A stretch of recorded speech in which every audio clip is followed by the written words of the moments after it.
오늘은 지구의 나이에 대해서 이제 말씀을 드리겠습니다. 창세기 1장 1절부터 말씀인데 함께 읽으시겠습니다. 시작. 태초에 하나님이 천지를 창조하시니라. 땅이 혼돈하고 공허하며 흑암이 깊음 위에 있고 하나님의 씨는 수면에 운행하시니라. 하나님이 가라사대 빛이 있으라 하심에 빛이 있었고. 예, 오늘 오신 여러분들을 환영합니다. 제가 환영의 뜻으로 꽃을 또 준비했습니다. 예쁘죠? 하여튼 하나님께서 참 기가 막히게 만드셨습니다. 예, 이제 오늘은요, 과학적 연대 측정, 지구의 나이인데요. 미리 말씀드려야 될 것 같습니다. 오늘 좀 어렵습니다. 그래서 너무 무리가 된다 싶으시면 그냥 중간에 주무셔도 괜찮습니다. 지구의 나이에 관한 것인데요. 방사성 동위원소 연대 측정 방법 믿어도 되나 뭐 이런 겁니다. 일단 뭐 저런 어려운 단어가 나오니까 일단 기가 죽으시죠. 예, 큰일 났다 나 문과인데 뭐 이러시면서 신명기 32장에 있는 말씀인데요. 함께 읽으시겠습니다. 시작. 옛날을 기억하라. 역대의 연대를 생각하라. 내 아비에게 물으라. 그가 내게 설명할 것이요. 내 어른들에게 물으라. 그들이 내게 이르리로다. 옛날을 기억하고 역대의 연대를 생각하라. 도대체 이 역사가 어떻게 된 건지 생각하라는 겁니다. 아비에게 물어라. 어른들에게 물어라. 그러면 설명해주고 대답해줄 것이다 라고 돼 있죠. 근데 문제는 요즘 어른들에게 이 지구가 얼마나 오래됐어요? 이렇게 물어봐도 잘 대답을 못 해줍니다. 왜냐하면 바쁘니까. 그렇죠? 예. 그래서 우리의 삶이 너무 분주하다 보니까 이제 이런 부분에 대해서 우리가 잘 알지 못하고 대답을 못 해줍니다.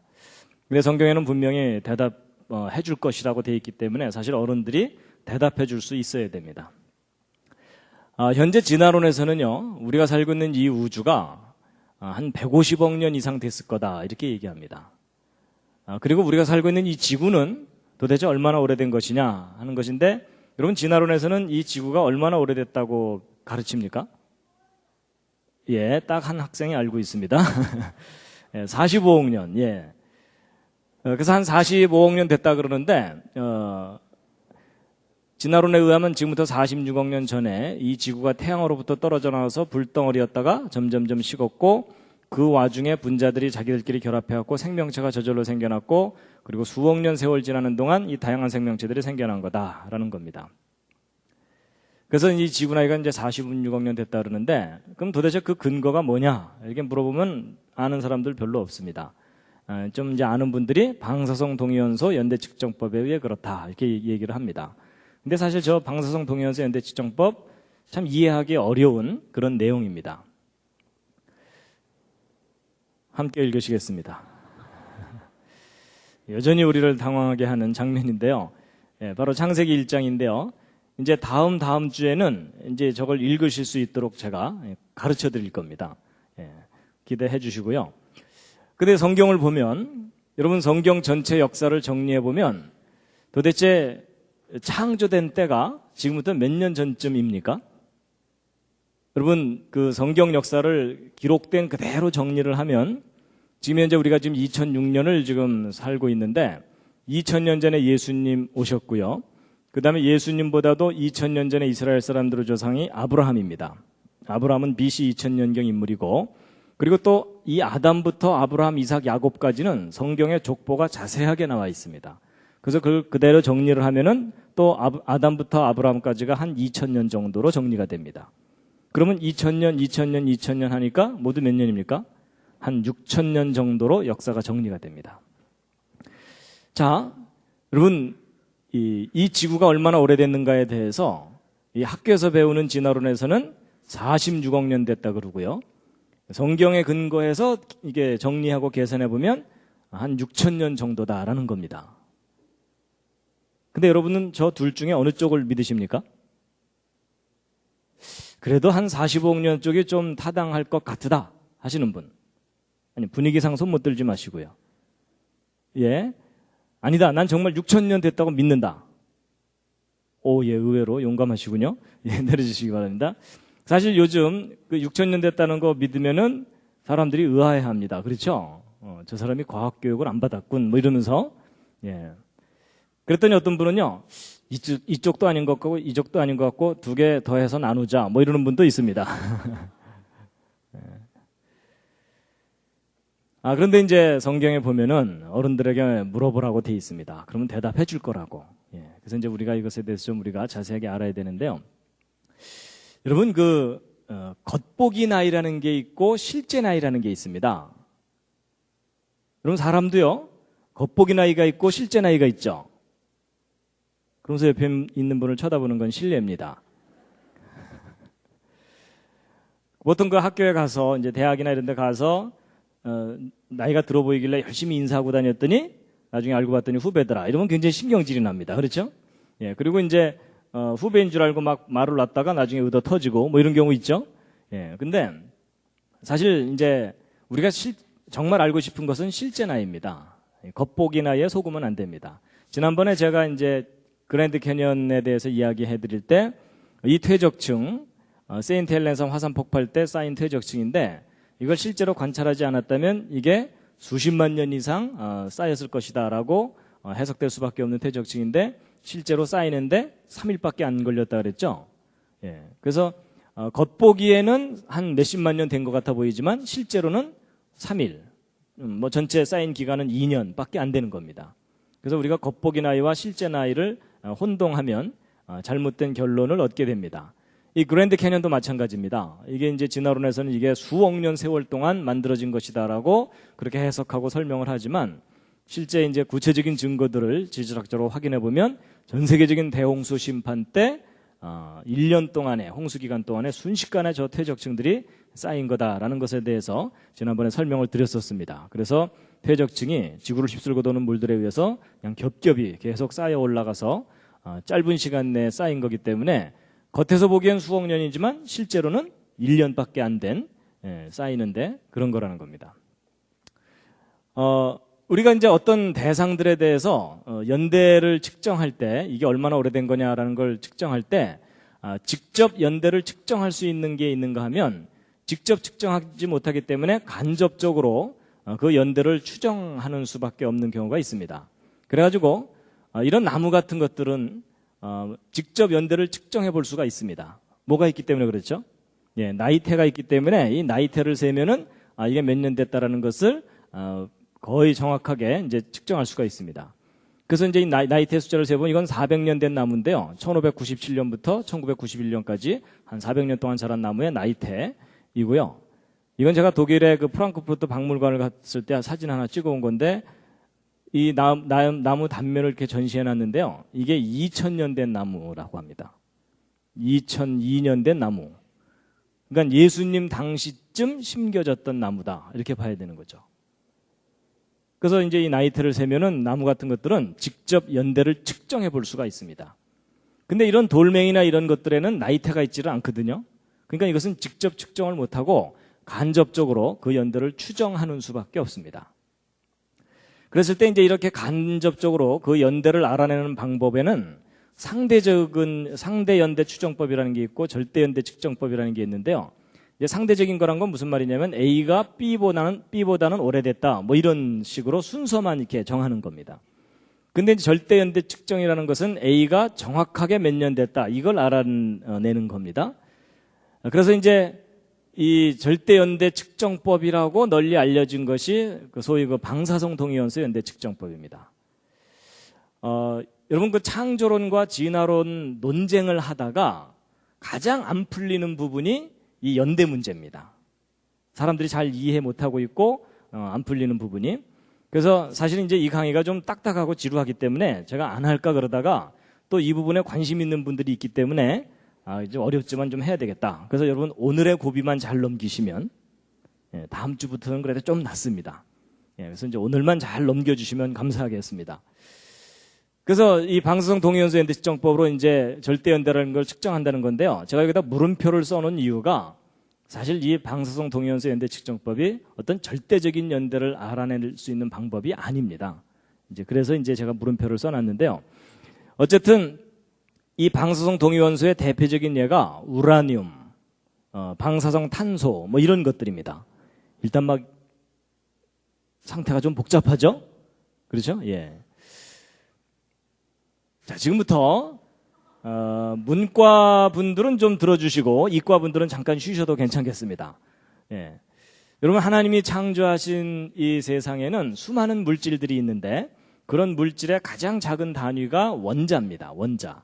근데 그 원자를 하나님께서 참 다양하게 많이 만들어 놓으셨어요. 우리 골치 아프게. 그래서 저거 외우시느라고 꽤 고생하셨죠? 예, 포기한 분들도 꽤 계시고요. 예, 그래서 가장 가벼운 수소부터 시작해서 이렇게 무거운 원소들까지 다양하게 있는데, 자, 이제 오늘 연대 측정을 좀 이해를 하시려면 이 기본 지식을 좀 가지셔야 되기 때문에 제가 간단하게 좀 설명을 드리면요. 모든 물질의 기본이 되는 원자는 그 중심 부분에 핵이 있고 전자가 그 주변을 이렇게 돌아다니고 있습니다. 그래서 이제 요 핵에는 양성자와 중성자라는 게 이제 뭉쳐 있거든요. 그래가지고 요 양성자와 중성자의 개수에 따라서 이 원소의 성질이 달라집니다. 이 원자들이. 그래서 제일 가벼운 원소인 수소는 양성자 하나, 중성자 하나가 요 중심에 있고요.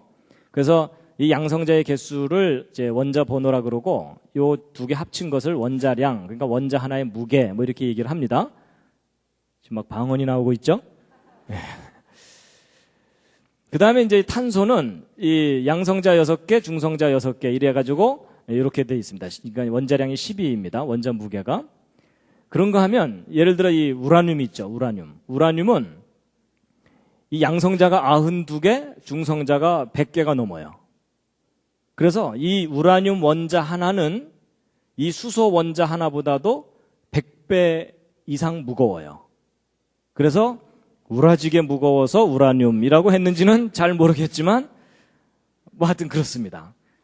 그래서 이제 이런 다양한 원소들이 이렇게 있는데 그 중에 이제 이 우라늄이라든지 이런 원소들은 자체적으로 불안정해가지고 저게 자꾸 분열을 해요.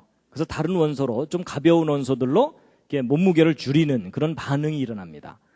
그래서 저런 반응을 한꺼번에 갑자기 일으켜버리면 저게 핵폭탄이 되는 겁니다. 저걸 천천히 일으키면 거기서 열이 많이 나오거든요. 그래서 그 열을 이용해서 핵 발전을 하는 거고요. 요즘 큰 이슈가 되고 있는 그 핵 문제가 바로 이제 저런 원소들을 하나님께서 만들어 두셔서 그런 겁니다. 예. 그래서 이제 특히 이 우라늄이 그 동위원소라는 게 많거든요. 이 동위원소라는 게 뭐냐면 양성자 개수는 똑같은데 중성자 개수만 하나 둘씩 틀려가지고서 무게만 다르고 화학적인 성질은 똑같은 것을 이제 동위원소라고 얘기합니다. 아니, 모르셔도 괜찮습니다. 예. 그냥 이제 가장 기본적인 내용을 말씀드린 건데요. 그리고 이제 각 동위원소마다 반감기라는 게 있습니다. 자, 이 반감기라는 걸 이용해서 이제 연대를 측정한다고 하는 거거든요. 그래서 이제 이 반감기가 뭐냐? 이게 반쯤 감기 들었다 이런 뜻이 아닙니다. 그게 아니고 절반으로 줄어드는 데까지 걸리는 시간 이런 뜻입니다. 그래서 여러분 이런 우라늄들은요. 그 원소 자체가 불안정하기 때문에 자꾸 다른 원소로 변해가는데 최종적으로 납으로 변해갑니다. 그래서 이 우라늄 원자가 이만큼 있다가 절반 정도로 납으로 변하는데 걸리는 시간이 있거든요. 그걸 반감기라고 얘기합니다. 그래서 처음에는 우라늄만 100% 있다가 우라늄이 절반으로 줄어드는 데까지 걸리는 이 시간이 있겠죠. 이 시간을 반감기라고 합니다. 그래서 이제 100% 있다가 50%로 줄어들 때에 걸리는 시간이나 50% 있다가 25%로 줄어드는 데까지 걸리는 시간이나 희한하게도 시간이 똑같이 걸려요. 그래서 항상 어떤 상태에서 절반으로 줄어드는데 걸리는 시간을 반감기라고 얘기합니다. 일단 요걸 아셔야 연대 측정 원리를 아시게 되기 때문에 말씀을 드리는 건데요. 근데 여러분 저게 어려운 게 아닙니다. 지금 이 강의에도 반감기가 있습니다. 처음에 시작할 때는 일단 끝까지 들어보자 하고서 다 눈을 뜨고 계시다가 이제 20분쯤 지나면 절반 정도가 기절을 하십니다. 그리고 또 한 20분 지나면 그 중에 또 절반이 기절을 하시고, 하여튼 이렇게 되는 거 아시죠? 그런 걸 반감기라고 합니다. 그래서 그럼 이제 보세요. 이걸 알면 이제 별로 어렵지 않은 거가, 예를 들어 처음에 우라늄만 100% 있었는데 지금 현재 4분의 1만 남았다. 4분의 1만 남았다 그러면은 이 반감기를 2번 지나간 거죠. 그렇죠? 그럼 예를 들어 이 우라늄의 반감기가 45억 년이다. 그러면 지금 4분의 1만 남았다면 90억 년이 지나간 겁니다. 시간이. 바로 이제 그런 원리를 이용해서 연대 측정을 하는 건데요. 그래서 이제 항상 절반씩 이런 식으로 줄어들기 때문에 그 반응 생성물인 이 납은요, 이제 반대로 이렇게 늘어나게 됩니다. 그래서 전체 합은 일정하게 되는 이제 그런 반응인데요. 그래가지고 이제 방사성 동위원소 연대 측정법의 가장 기본적인 원리는 이제 요 그림을 이해하시면 되는데요. 이 우라늄은 납으로 변화가는데 절반 정도 변화가는데 걸리는 시간이 45억 년이나 걸립니다. 45년이 아니고요. 45억 년. 그랬더니 어떤 분이 그걸 뭐 직접 측정을 했냐 그러는데, 여러분 인간이 45억 년을 살 수 없기 때문에 저건 직접 측정하는 게 아니고 지금 현재 변하는 속도로 볼 때 45억 년쯤 지나야 절반 정도로 줄어들겠구나. 뭐 이렇게 돼서 이제 하는 겁니다. 그래서 이제 반감기가 45억 년이에요. 그래서 연대 측정의 첫 번째 알아야 되는 것은 반감기를 알아야 됩니다. 그래서 예를 들어 우라늄을 포함하고 있는 어떤 돌이 이렇게 있으면 그 돌 속에 우라늄이 이제 있다면 이제 우라늄의 반감기를 알아내야 되는데 어쨌든 45억 년이고요. 그 다음에 어쨌든 우라늄이 납으로 변해가는 거니까 시간이 지나면 지날수록 납의 비율이 많아지겠죠. 그렇죠? 그러면 이 우라늄과 납의 비율을 측정해보면 이 돌이 얼마나 오래됐는지 알 수 있겠죠? 그래서 두 번째는 이제 비율을 측정을 합니다. 근데 이제 요 두 개만 가지고 나이를 알아낼 수가 없습니다. 이 돌에. 무엇을 알아야 되냐면 맨 처음 상태가 어땠는지를 알아야 됩니다. 그래서 처음에 우라늄만 100% 있었다. 근데 지금 현재 어느 돌 속에 우라늄과 납이 절반씩 있다. 그럼 이 돌은 몇 년 된 거겠습니까? 예, 아주 쉽습니다. 45억 년 된 거다. 이런 뜻입니다. 그래서 지구상에 있는 돌 중에 우라늄을 포함하고 있는 광물 중에 그런 돌 중에 우라늄과 납의 비율이 그러니까 우라늄에 비해서 납의 비율이 가장 많은 돌을 찾아내면 그 돌이 제일 오래된 돌이겠죠. 그래서 이제 그걸 찾아서 분석을 해봤더니 절반 정도가 납이더라. 뭐 이런 상황이라는 겁니다. 그러니까 이 지구는 최대 몇 년 된 거예요? 45억 년. 이렇게 얘기를 하는 겁니다. 알고 보니까 사실은 쉽죠. 그렇죠? 예, 어떤 분이 이제 뒤늦게 이제 이 수요 예배에 왔어요. 왔더니 4분의 1만 눈을 뜨고 듣고 있더라. 그럼 이 강의 시작한 지 몇 분 된 거겠습니까? 20분의 절반씩이니까 40분 지난 거예요. 그렇죠? 그래서 지금 시작한 지 40분 지났구나라고 알게 되는 것과 같은 이치입니다. 쉽죠? 알고 보면 쉬워요. 그래서 이제 이런 방법으로 지구 나이가 45억 년 됐다라고 얘기를 하는 거거든요. 그러면 원리가 참 산뜻하고 믿을만 하잖아요. 그렇죠? 근데 여기서 여러분이 좀 신중하셔야 되는 게 있습니다. 뭐냐? 여러분 이 세 가지 조건을 알게 되면 이제 결국 이 돌이 얼마나 오래됐다는 것을 알게 되는 건데, 잘 보세요. 이 반감기는 측정한 값이기 때문에 이건 큰 문제가 없을 수 있어요. 그렇죠? 그리고 지금 현재 이 돌에 들어있는 우라늄과 납의 비율을 알아내는 것도 분석을 하고 측정을 하니까 알 수 있는 값이에요. 맞죠? 근데 맨 처음에 어떤 상태였는지는 직접 확인할 수가 있나요? 없나요? 없어요. 왜냐하면 돌은 말이 없기 때문에. 그러면 이 처음 상태는 어떻게 정하는 거냐? 믿는 거예요. 왜냐하면 우라늄은 결국 납으로 변해가니까 시간을 거꾸로 돌리면 맨 처음에는 우라늄만 있었을 것이다 라고 믿는 거예요. 그러니까 여러분 이 세 가지 중에서 이 두 가지가 아무리 확실해도 첫 번째 것이 믿어야 되는 거라면 결론도 믿어야 되는 거예요. 그렇죠? 바로 이게 연대 측정의 가장 근본적인 문제예요. 이 처음 상태를 모르면 결론이 안 나오게 돼 있어요. 근데 이 처음 상태는 확인할 수 있는 게 아니고 믿어야 되는 값이다라는 겁니다. 처음 상태를 우라늄만 100% 있었다고 할 수도 있지만 처음부터 우라늄 반, 납 반 있었다고 할 수도 있겠죠. 그렇다면 이 돌은 몇 년 된 거겠어요? 생겨난 지 최근이에요. 그렇죠? 근데 여러분 이 처음 상태를 과학자들이 알 수 있느냐? 알 수 없습니다. 왜냐하면 이미 지나가는 과거이기 때문에 그걸 확인할 수가 없잖아요. 그렇죠? 그러니까 여러분 과학자들이 일반 사람들한테 지구의 나이에 대해서 정확하게 얘기해 주려면 어떻게 얘기해 주는 것이 옳으냐면 이 지구의 나이는 처음 상태를 어떻게 정하느냐에 따라서 얼마든지 달라질 수 있다.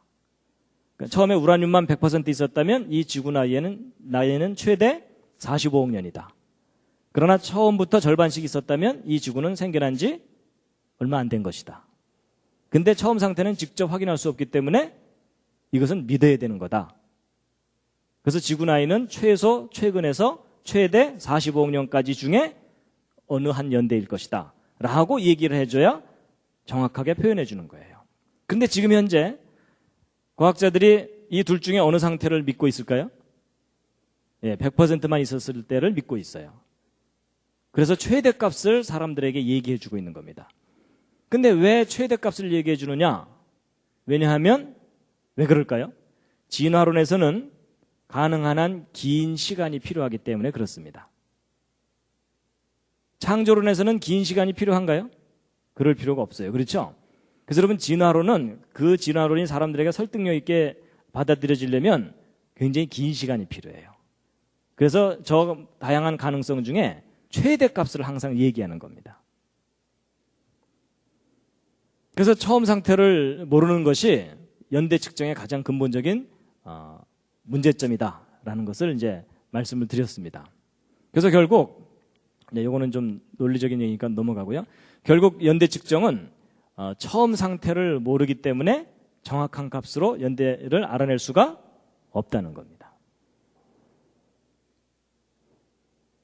그러면 이제 어쨌거나 우라늄이 납으로 변해간다면 맨 처음에 우라늄만 100% 있었다고 가정하는 것이 합리적이지 않겠느냐 그런 생각이 드시죠?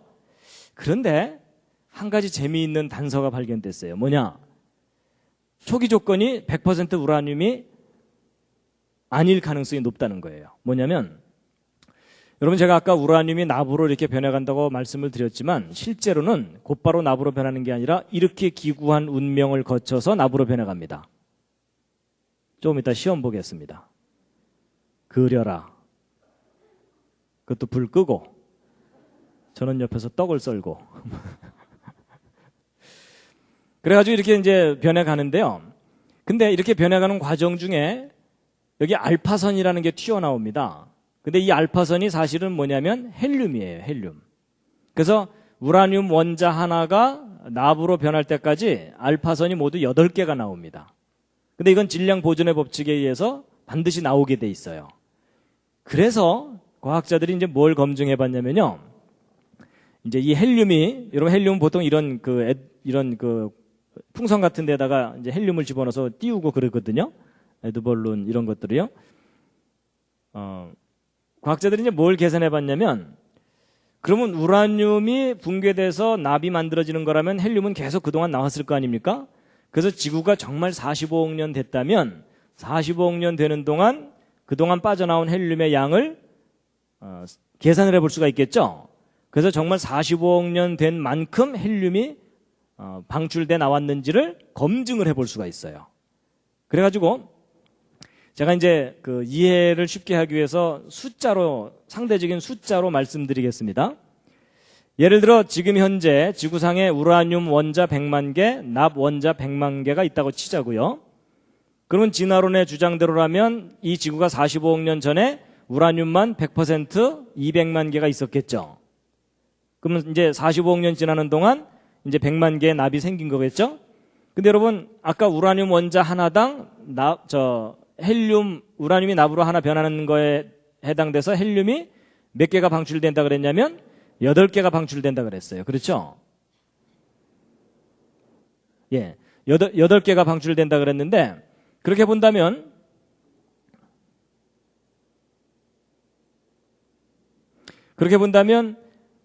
이제 우라늄 100만 개가 줄어들었으니까 헬륨은 몇 개가 방출돼야 되겠습니까? 제가 너무 어려운 부탁을 드렸나요? 몇 개가 방출돼야 되냐면 800만 개가 방출돼야 돼요. 그렇죠? 그럼 이제 정말 지구가 45억 년 된 거라면 이 지구 표면에는 헬륨이 800만 개가 있어야 돼요. 그렇거든요? 근데 여러분 이제 과학자들이 이 지구상에 있는 헬륨의 양을 측정을 해봤어요. 뭐 지구 전체를 다 뒤져갖고 측정했다는 얘기는 아니고 헬륨은 가볍고 골고루 퍼지기 때문에 어느 한 지역에서 농도를 측정하면 지구 전체 값을 크게 오차 없이 측정할 수가 있거든요. 그래서 정말 800만 개가 있는지 측정을 해봤는데 몇 개가 있을 것 같습니까? 지금 지구상에? 몇 개가 있으면 그래도 45억 년 지났다고 믿어주시겠습니까? 여러분은 얼마나 너그러우신가요? 80% 이상은 있어야 된다고 생각하시는 분. 이런 분들은 아주 엄격한 분들입니다. 50% 정도만 있어도 믿어주겠다고 하시는 분. 상당히 너그러우신 분들입니다. 10%나 20%만 있어도 믿어주겠다고 하시는 분들, 무모한 분들입니다. 근데 여러분, 이 800만 개가 지구상에 있어야 되는데 지금 현재 지구상에 몇 개가 있느냐? 8개 있습니다. 8개 있다니까 또 어떤 분들은 미국에 하나 있고 뭐 영국에 하나 있고 뭐 이렇게 있나 이러시는데 뭐 개수로 8개가 아니고 비율로 볼 때 100만 분의 1밖에 없다는 얘기예요. 그럼 지구가 45억 년 된 게 아니란 얘기예요. 45억 년 됐으면 이 800만 개가 있어야 되거든요. 100만 분의 1밖에 없다는 얘기는 100만 개 중에 하나만 납으로 변하는 정도 시간밖에 지나지 않았다는 거예요. 그러면 100만 분의 1만 납으로 변한 시간밖에 지나지 않았다는 얘기는 초기 조건은 오히려 100% 우라늄이 아니라 처음부터 절반씩 있었다고 해야 옳다는 겁니다.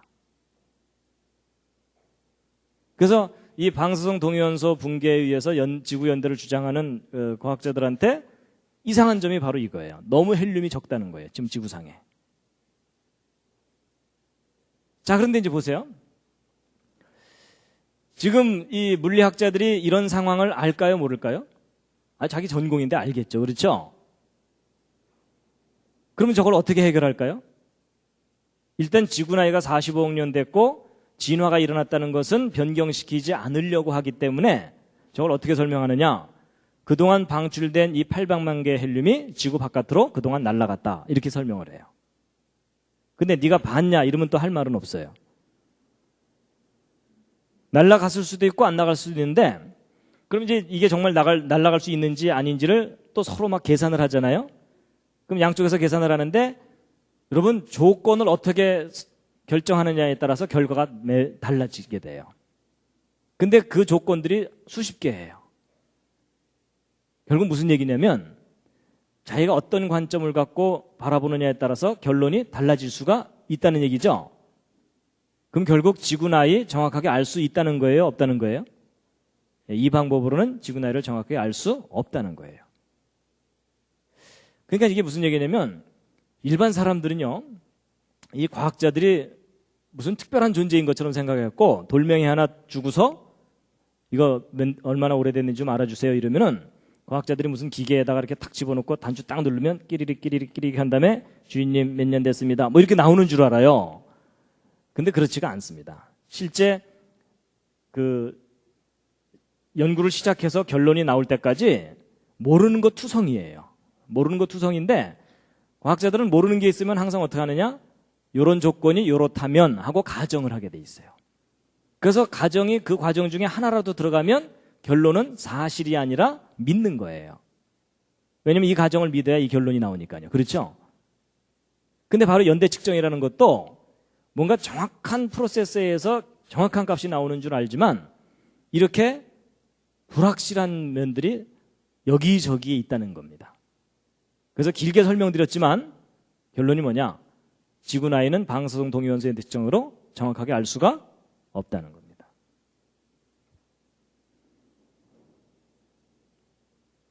그런데 이제 이런 면은 있습니다. 우리가 확인한 사실만 가지고 결론을 내릴 때가 그 결론이 그래도 가장 믿을 만한 거겠죠. 그렇죠? 그럼 이제 이 상황에서 사실은 뭐냐면 지금 현재 우라늄 반, 납반이 있다는 것은 사실이에요. 이건 측정값이니까. 그렇죠? 그리고 지금 현재 헬륨이 상당히 적게 있다는 것도 사실이죠. 그러면 이 두 가지 사실, 확실한 사실을 가지고 추론을 해보면 맨 처음부터 우라늄과 납이 섞여 있었다라고 보는 것이 오히려 타당한 초기 조건이라는 겁니다.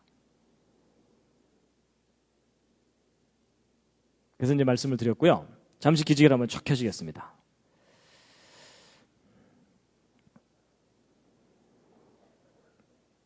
역시 오늘은 어렵죠? 예, 그냥 집에서 잘 걸 뭐 이러는 분들도 있으실 겁니다. 자, 좌양좌하셔서 옆에 있는 분 안마를 시원하게 해드리겠습니다. 좌양좌하셔서요.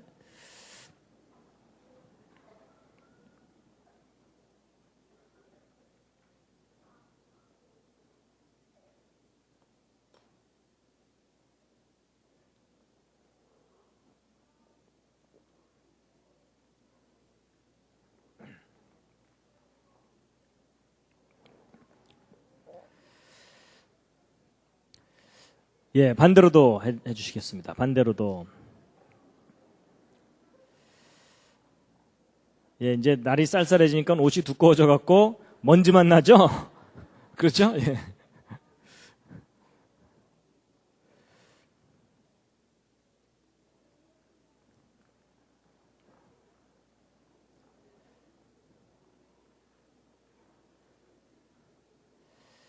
예.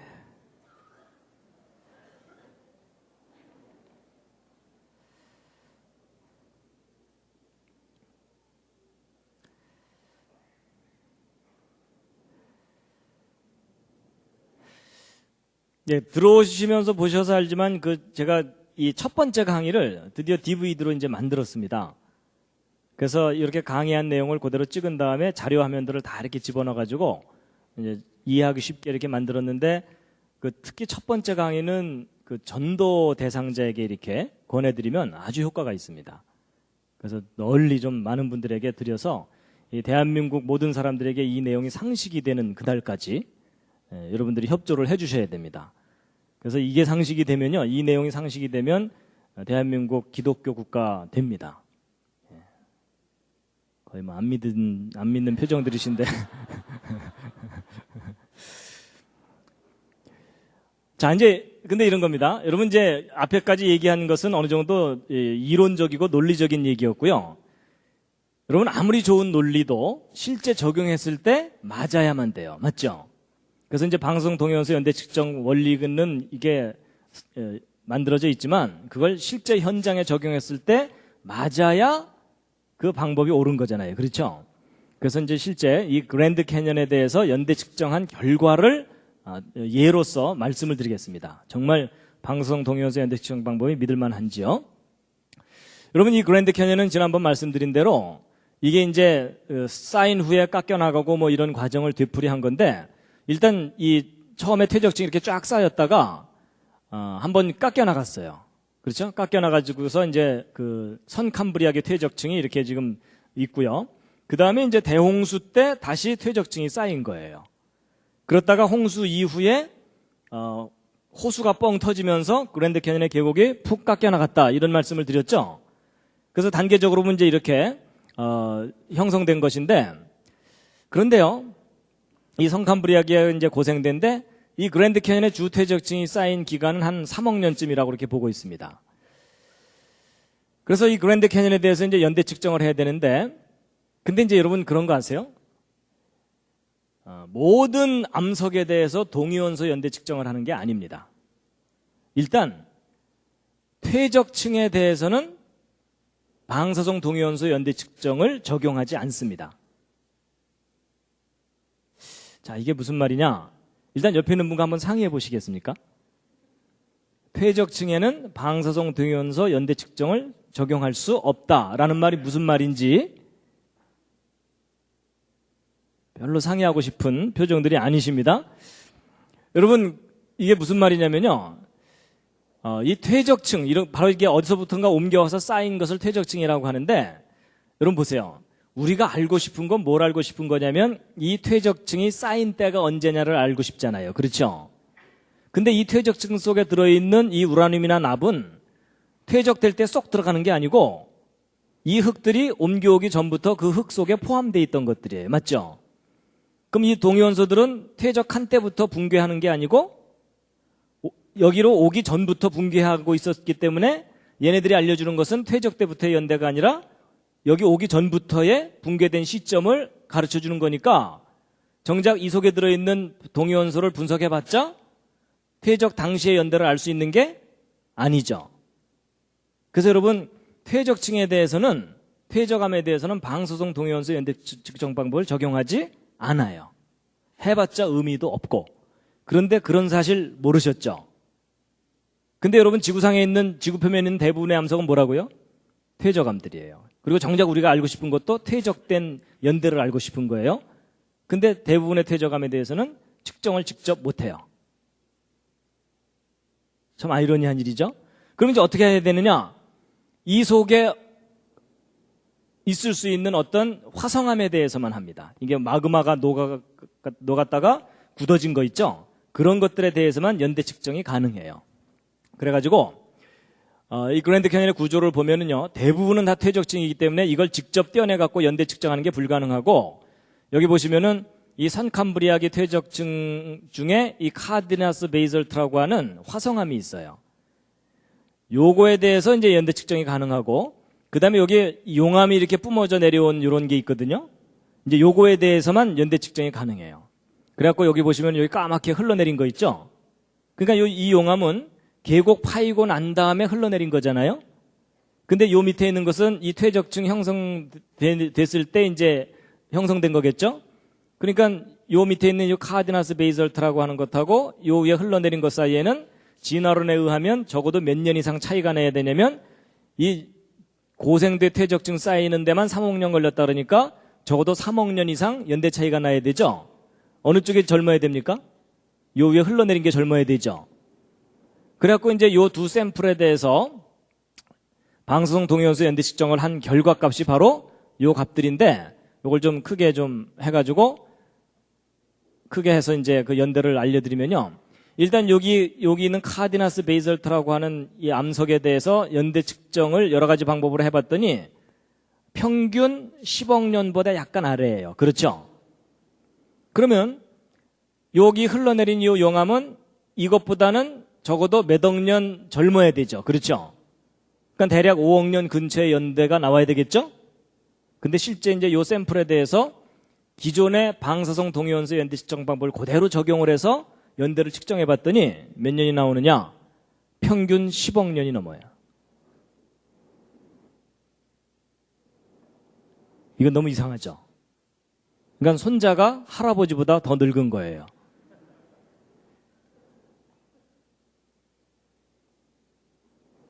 여러분이 보시기에도 너무 황당한 결과가 나온 거죠? 근데 이건 실제 측정한 값들이에요. 근데 이런 결과가 나온다는 거 전혀 모르셨죠? 근데 왜 저렇게 엉뚱한 결과가 나오느냐? 아까 말씀드린 대로 방사성 동위원소 연대 측정법의 기본 가정에 문제가 있는 거예요. 그래서 아주 단적인 예가 알려주듯이 이런 방사성 동위원소 연대 측정 방법으로는 몇억 년, 몇십억 년이라는 나이를 직접 알아낼 수가 없습니다.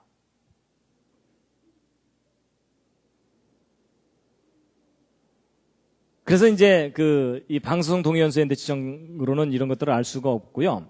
그리고 지난번에 말씀드린 대로 이 퇴적층이 대홍수 때 1년 만에 쌓인 거라면 이런 연대들이 의미가 있겠어요, 없겠어요? 사실 아무 의미가 없는 겁니다. 이제 그 이유가 바로 이제 이 초기 조건, 처음 상태가 어땠느냐에 대해서 모르기 때문입니다. 그래서 이 방사성 동위원소 연대 측정법은요, 측정법이 아닙니다. 추정하는 겁니다. 그나마 수많은 모순들을 안고 있는 그런 방법입니다.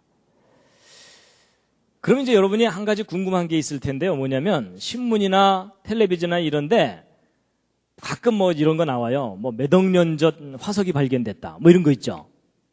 그럼 이제 사람들은 그런 발표를 들으면 무슨 생각을 하냐면 과학자들이 어련히 알아서 방사성 동위원소 연대 측정으로 그 화석에 대해서 연대를 측정했겠거니 이런 생각하시죠? 그건 너무 아니란 생각입니다. 여러분, 과학자들이 절대로 화석의 연대를 직접 측정할 수 없습니다. 여러분, 아까 제가 말씀드린 대로 이 그랜드 캐니언의 퇴적층은 직접 연대 측정 못한다 그랬죠. 그리고 또 뭐가 있냐면 이런 물고기 화석이나 이런 것들은요, 저런 화석들 속에는 몇 억 년의 연대를 측정할 수 있는 동위원소가 들어있지 않아요. 기껏 들어있어봤자 탄소 동위원소인데 그 탄소 동위원소는 기껏해야 10,000년 이상을 넘어갈 수가 없어요. 측정 결과의 정확도가. 그렇거든요. 근데 보통 이런 그랜드 캐니언 속에 들어있는 이 물고기 화석 같은 것들은 진화론에 의하면 몇 억 년 전 것들이거든요. 그러니까 도저히 이 화석도 직접 측정을 못하고 이 퇴적암도 직접 측정을 못해요. 그러면 도대체 이 박물관에 전시되어 있는 뭐 고생대 무슨 기 몇 억 년 이건 도대체 어떻게 결정하는 거냐? 제가 기본 그 방법을 알려드리면 이런 겁니다. 예를 들어 화석학자들한테 가서 이 물고기 화석이 도대체 몇 년이나 된 겁니까? 라고 물어보면 그 화석학자가 이제 뭐라고 대답할 거냐면 이것은 직접 연대 측정을 못하고요. 이 물고기 화석이 그랜드 캐니언의 퇴적층 중에 요 퇴적층쯤에서 나왔는데 이 퇴적층은 이 퇴적 순서상 고생대 무슨 기에 해당되기 때문에 대략 한 3억 년 전쯤 퇴적층입니다. 근데 거기서 이 물고기 화석이 나왔으니까 이 물고기는 3억 년쯤 된 거라고 추정하고 있습니다. 이렇게 대답을 해주는 거예요. 그러면 이번에는 이제 이 지질학자한테 가가지고 도대체 이 암석이 몇 년이나 된 겁니까? 라고 물어보면 뭐라고 대답하겠습니까? 여러분, 이 퇴적암에 대해서는 연대 측정을 직접 못한다 그랬죠?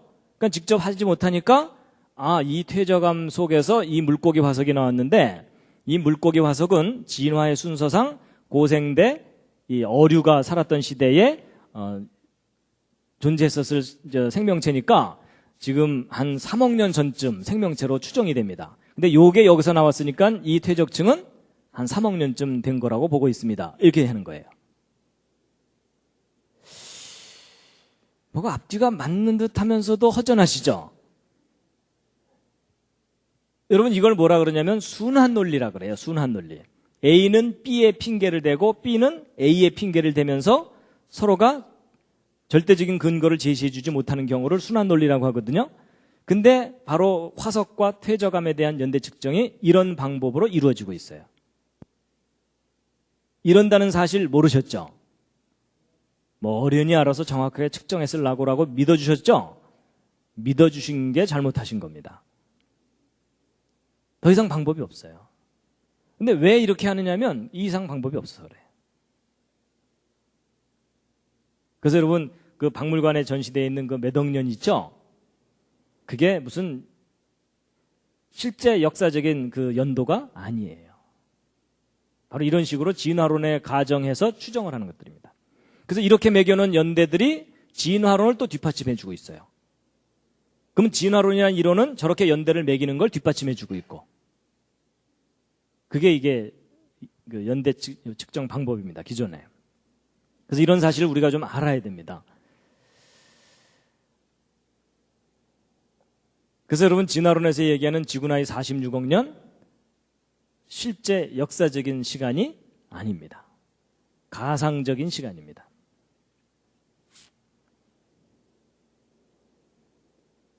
그동안 너무 믿어주셨습니다.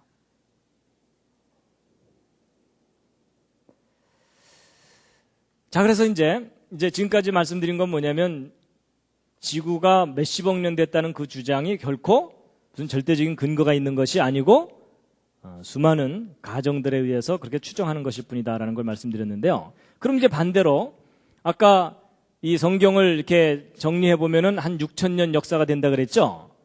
그러면 지구가 그렇게 젊다는 무슨 객관적인 증거라도 있느냐? 최근에 과학자들이 이 지구가 젊을 수밖에 없는 구체적인 증거들을 발견하기 시작했어요.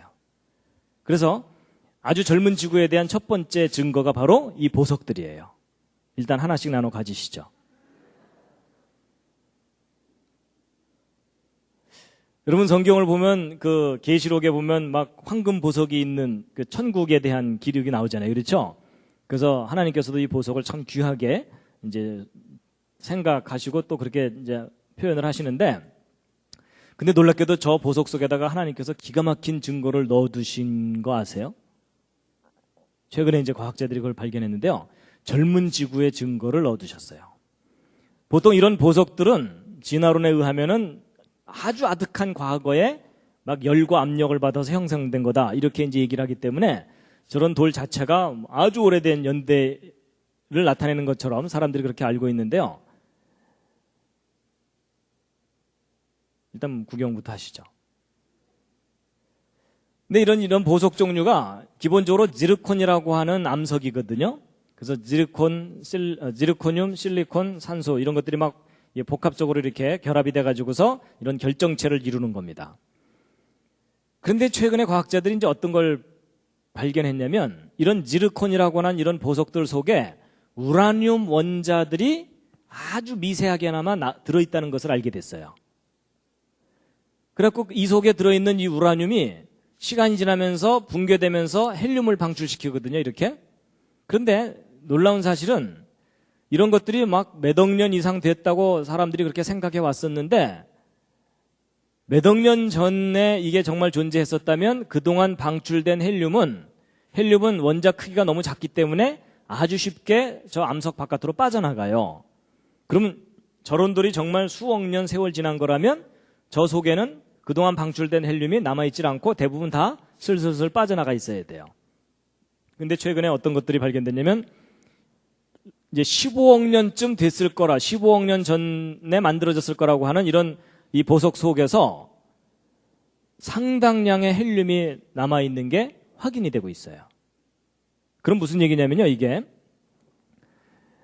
만약에 정말 이런 보석이 수십억 년 전에 만들어진 것이라면 이 우라늄이 붕괴되면서 방출되는 이 헬륨이 비교적 짧은 시간에 빠져나가 버리거든요. 그럼 지금 현재 이런 돌 속에는 헬륨이 있을 수가 있어요, 없어요? 거의 없어야 돼요. 맞죠? 근데 지금 현재 이런 돌 속에 상당한 헬륨이 발견되고 있거든요. 그렇다는 얘기는 얘네들이 방출돼서 빠져나가기 시작한 지 얼마 안 됐다는 뜻입니다.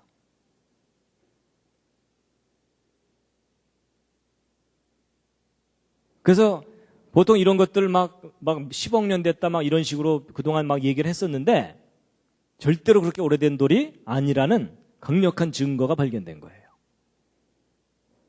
그런가 하면 또 다른 증거입니다. 이건 뭐죠? 다이아몬드입니다. 이것도 하나씩 나눠 가지시죠. 이게 다이아몬드 광산이라고 합니다. 다이아몬드 광산인데, 놀랍게도 이 젊은 지구에 대한 또 다른 증거가 다이아몬드예요. 이건 무슨 내용이냐면요, 여러분 이 다이아몬드는 원소가 탄소입니다. 근데 이 탄소, 우리 주변에서 볼 수 있는 그 수검댕이 있죠, 그게 탄소예요, 탄소. 그래갖고 연필심 같은 거가 탄소로 만들어져 있거든요. 이런 흑연이라 그래서. 근데 놀랍게도 다이아몬드도 그 원소가 탄소예요. 근데 이 탄소가 어떻게 배열하느냐에 따라서 아주 싸구려인 흑연도 될 수 있고 가장 비싼 돌 중에 하나인 다이아몬드가 될 수가 있어요. 근데 이제 보통 이런 이 다이아몬드나 흑연 속에는 일반적인 탄소로 이루어져 있거든요. 근데 최근에 과학자들이 이제 뭘 발견했냐면, 이런 다이아몬드 속에 방사성 동위원소 탄소들이 들어있는 걸 발견했어요. 근데 이게 좀 문제가 심각한 거예요. 왜냐하면 여러분, 이 방사성 동위원소 탄소는 아까 말씀드렸던 그 반감기가 5730년밖에 안 되거든요. 그럼 이게 무슨 뜻이냐면, 보세요. 처음에 주먹덩어리만한 게 있었다 하더라도 5000년 후에 반밖에 안 남고, 10,000년 후에는 4분의 1만 남고, 5만 년 후에는 1000분의 1만 남고, 57만 년 후에는 10의 30승분의 1밖에 안 남기 때문에 사실 몇만 년만 지나면 저 방사성 탄소는 없어져 버려요. 그러면 이 다이아몬드가 정말 진화론에서 이야기했듯이 지구 생성 초기에 몇십억 년 전에 만들어진 돌이 맞다면 이 속에는 방사성 탄소가 들어있어야 돼요? 없어야 돼요? 없어야 되죠. 그렇죠? 근데 놀랍게도 상당량의 방사성 탄소가 남아있는 게 발견된 거예요. 이 속에서, 다이아몬드 속에서. 그동안 저런 다이아몬드가 무지 오랜 세월 전에 만들어진 것이라고 생각했었는데 이 다이아몬드가 만들어진 지 얼마 안 됐다는 증거가 발견된 거예요. 조금 전에 말씀드린 그것과 똑같은 원리입니다. 정말 이게 그렇게 오래전에 만들어졌다면 방사성탄소는 다 제로가 돼 있어야 되는데 상당량의 방사성탄소가 남아있거든요. 그렇다는 얘기는 이게 만들어진 지 얼마 안 됐다는 겁니다. 그래서 이게 최근에 발견된 증거들이에요. 그래서 우리가 그동안 굉장히 오래됐을 거라고 생각했던 그런 연대들이 그냥 다 무너져 버리는 그런 증거예요. 그래서 여러분, 하나님께서 이 세상을 창조하신 지 얼마 안 됐습니다. 그 다음에 이제 거의 이제 한 20%만 남아 계십니다. 나머지는 다 이제 기절하셨습니다. 그래도 오늘은 할 수 없습니다. 진도 나가야 됩니다. 다시 한번 살짝 기지개를 켜시죠.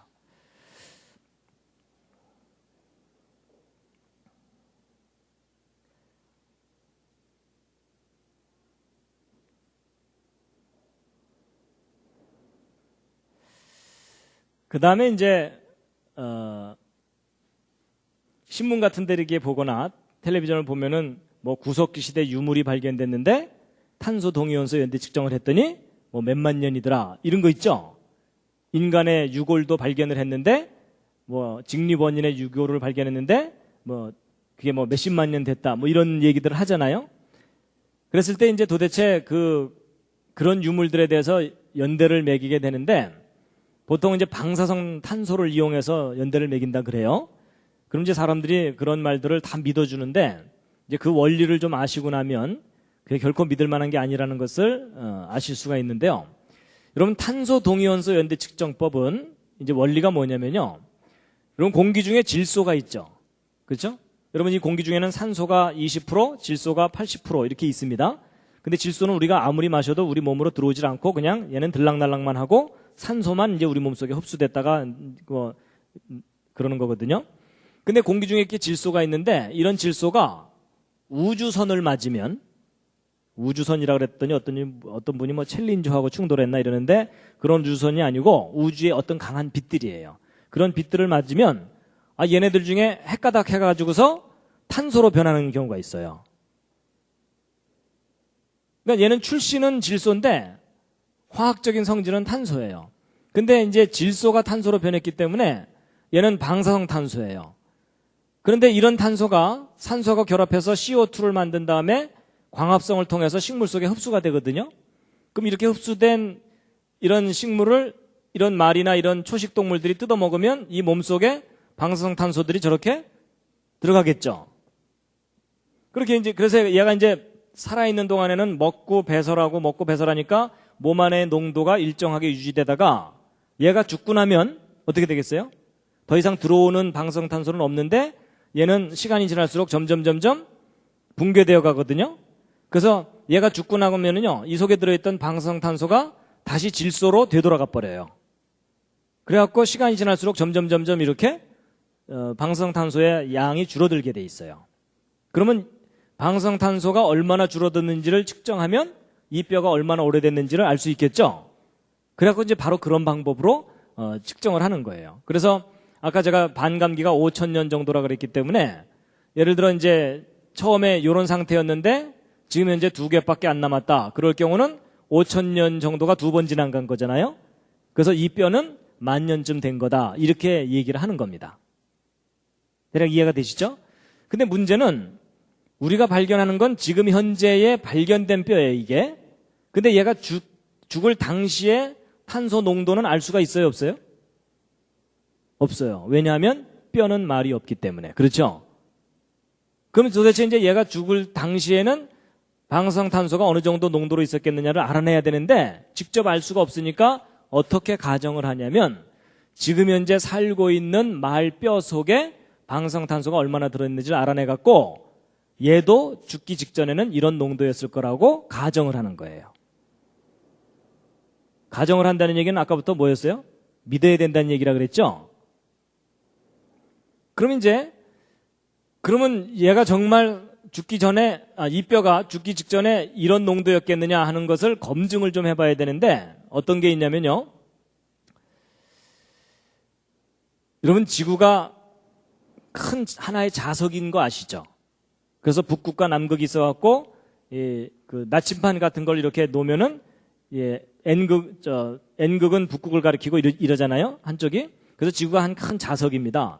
그래서 이 지구가 자석인 것이 이제 자기장이 이렇게 형성되거든요. 근데 이 자기장이요, 지구를 보호해주는 역할을 합니다. 여러분, 태양으로부터 태양풍이라고 하는 아주 강한 전자기파들이 막 폭풍처럼 이게 우주 바깥으로 뿜어져 나가거든요. 근데 이 지구가 이걸 직접 맞으면 이 안에 있는 생명체들이 다 죽을 정도로 치명적인 해를 입어요. 근데 지금 이 자기장이 이것을 저항해갖고 이 태양풍이나 이런 것들을 비껴나가게 하고 있어요. 그래서 이 자기장은 지난번에 제가 노아 홍수 때 궁창 위의 물이 지구를 보호했다 이런 말씀 드렸죠. 그런 것처럼 이 자기장도 지구를 태양의 강한 살인 광선들로부터 보호해주고 있어요. 근데 문제가 뭐냐면요, 지금 현재 이 지구 자기장이 점점 약해지고 있어요. 이 지구가 점점 보호를 받지 못하고 있게 된다는 뜻이에요. 그래서 이 지구는 지금 망해가는 쪽으로 계속 가고 있습니다. 그래가지고 도대체 이 지구의 자기장이 얼마 만에 절반으로 줄어드는가 그 속도를 쭉 측정을 해봤더니 대략 1400년마다 절반으로 줄어들어요. 그러니까 지금 현재 1가우스 정도의 지구 자기장이라고 한다면 1400년 전에는 2가우스, 2800년 전에는 4가우스 이 정도로 강했던 거예요. 그러니까 한 3000년 전만 해도 4배 정도로 자기장이 강했기 때문에 자기장이 강하면은 지구를 더 잘 보호해 줄 수 있겠죠?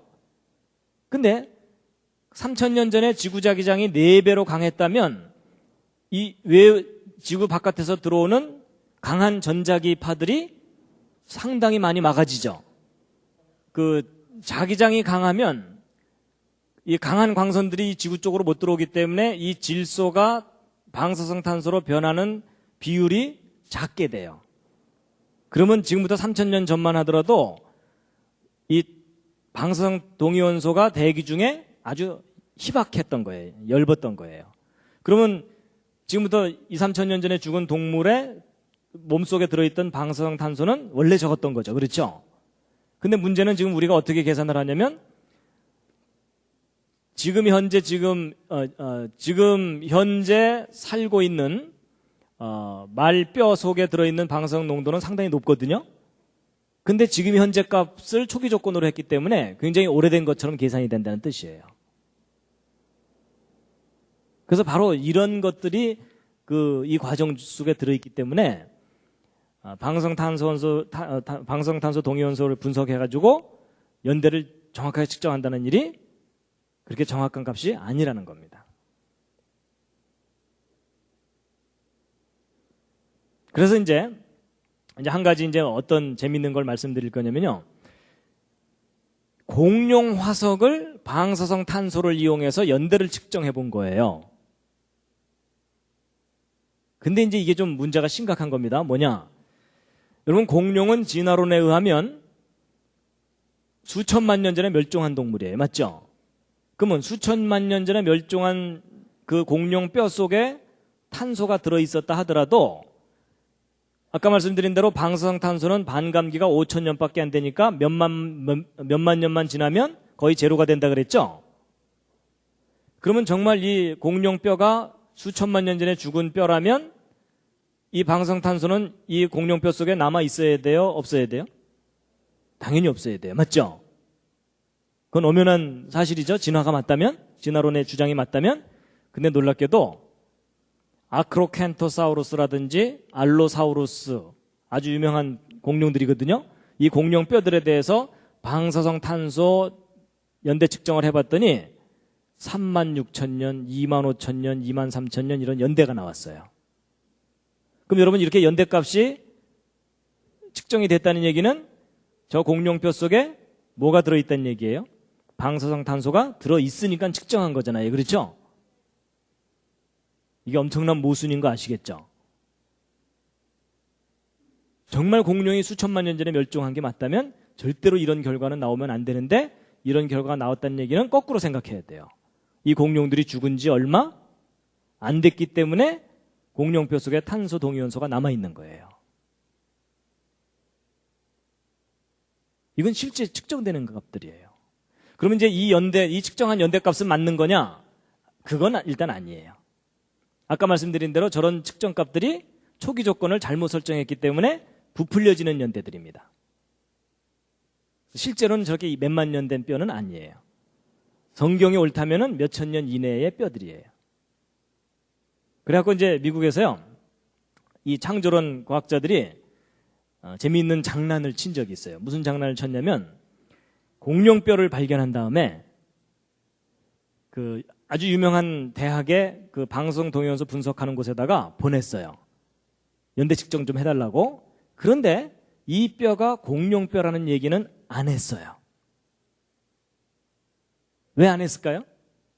그걸 얘기하지 말아야지 객관적으로 공정하게 측정을 해줄 거 아니에요. 그렇죠? 이거 공룡뼈라고 하는 순간 그 측정하는 사람들이 무슨 선입견을 갖겠어요? 이건 중생대에 죽은 거니까 이러면서 선입견을 가지면은 정확한 측정을 못 하잖아요. 그래서 여러분 이런 것들을 뭐라 그러면 블라인드 테스트라 그래서 그 여름에 한참 더울 때 코카콜라, 펩시콜라 지나가는 사람 붙잡아 놓고 눈 가리게 한 다음에 마셔보세요. 어느 게 맛있어요? 뭐 이런 거 하는 거 있죠? 눈을 왜 가리죠? 예, 선입견을 없애야지 공정하게 어느 쪽이 맛있는지를 얘기해 줄 테니까요. 맞죠? 그래서 바로 공정하게 무언가를 하기 위해서 하는 것을 이 블라인드 테스트라고 하거든요. 바로 이제 그걸 해본 거예요. 그래갖고 우리가 이 뼈가 무슨 뼈인지 모르겠지만 이 뼈 연대를 좀 측정해달라 하고 정중하게 편지를 해서 샘플을 보냈어요. 보냈더니 얼마 후에 답장이 왔어요. 답장이 왔는데 그 결과값이 이 값들하고 비슷해요.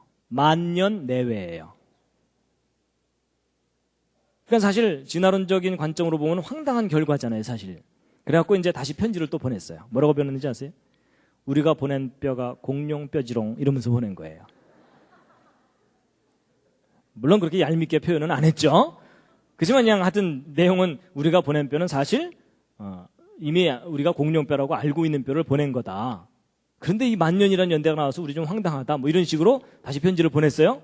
그랬더니 그쪽에서 무슨 편지가 왔냐면 우리가 지난번에 잘못 측정한 것 같다. 그 샘플 다시 좀 보내달라. 뭐 이렇게 된 거예요. 이게 무슨 상황인지 아시겠죠? 근데 뭐 다시 보낼 이유도 없고 보낼 필요도 없으니까 그거 보내지는 않았어요.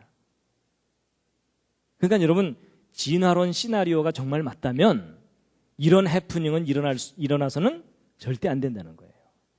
근데 실제로 이런 일이 일어나는 것은 진화론 시나리오 자체가 근본적으로 허구적인 것일 뿐만 아니라 이 연대 측정이라는 것도 그렇게 정확한 연대를 우리에게 알려주는 것이 아니다라는 겁니다.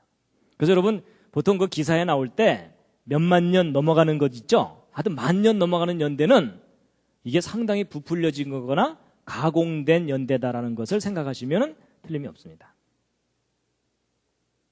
하여튼 오늘 길게 얘기했지만 결론은 그겁니다.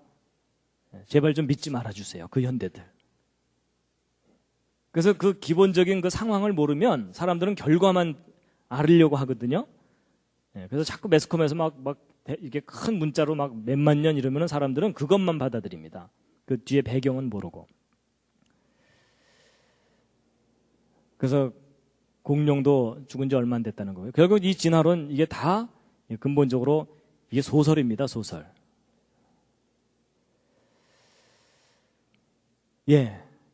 그 다음에 이제 이 폴로늄 얘기가 있는데 이건 좀 이거 얘기했다 이제 다 기절을 하시기 때문에 예. 이건 나중에 정말 관심 있는 분들에게 말씀을 드릴 텐데 이 지구가 이제 요점은 이겁니다. 진화론에 의하면 이 지구가 태양으로부터 떨어져 나서 불덩어리였다가 점점점 식으면서 형성되느라고 굉장히 오랜 세월 걸렸다고 하는 거거든요. 근데 그게 이 시나리오가 근본적으로 틀렸다는 증거가 발견됐어요. 하여튼 제가 그거 자세하게 설명드리면 이제 다 기절하시니까 제가 이거는 좀 넘어가겠습니다. 예, 뭐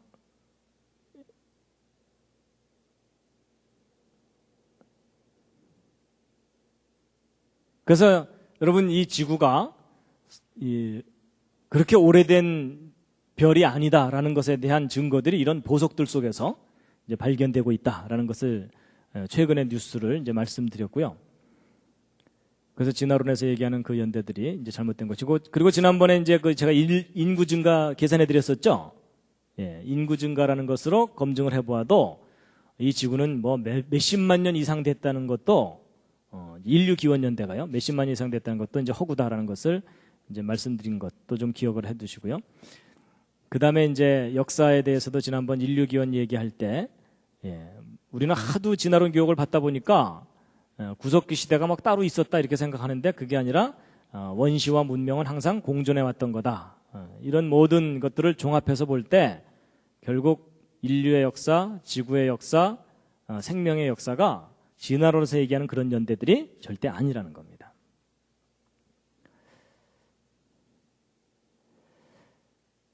그래서 예전에는 사실 이 성경에 나오는 이 6,000년 역사를 믿는다는 일이 상당히 마음에 부담스러웠어요. 그렇죠? 과학자들이 하도 이러니까. 근데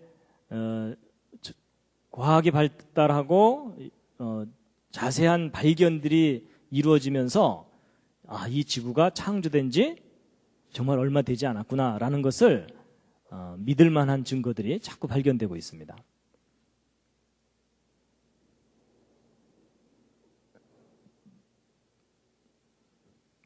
자, 베드로서 3장에 있는 말씀인데요. 함께 한번 읽으시겠습니다. 시작.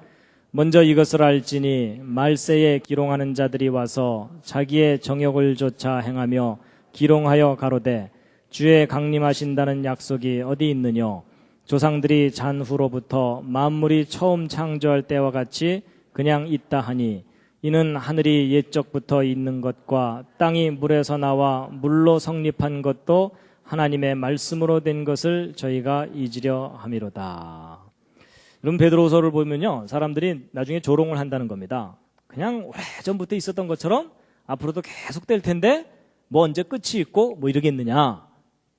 그냥 호박 같은 세상 둥글둥글 그냥 살자. 이러면서 이제 성경을 기록된 그대로 믿는 사람들에 대해서 조롱을 할 건데 마지막 때에 그런 일이 나오는데 그렇지 않다는 겁니다. 분명히 하나님께서 이 세상을 물로 심판하신 일이 있었고 이제 마지막 때는 불로 심판을 하신다. 그래서 우리는 이 지구가 시작이 있고 종말이 있다는 겁니다. 함께 읽으시겠습니다. 시작. 이로 말미암아 그때 세상은 물의 넘침으로 멸망하였으되 이제 하늘과 땅은 그 동일한 말씀으로 불사르기 위하여 간수하신 바 되어 경건치 아니한 사람들의 심판과 멸망의 날까지 보존하여 두신 것이니라. 그래서 오늘 진화론에서는 46억 년 됐다고 주장했는데 과연 그게 믿을 만한 것인가에 대해서 말씀드렸고요. 그 다음에 이 성경에 정리를 해보면 6,000년이라는 아주 짧은 창조 연대가 나오는데 이건 믿을 만한 근거가 있느냐 하는 것인데요. 46억 년 됐다는 것이 결코 믿을 만한 게 아니다라는 걸 말씀드렸고 또 지구가 아주 젊다는 증거들을 과학자들이 구체적으로 발견하기 시작했다라는 말씀을 드렸습니다. 그래서 오늘 과학적 연대 측정에 대해서 말씀드렸는데 좀 힘드셨죠? 서로 옆에 있는 분들에게 수고하셨습니다.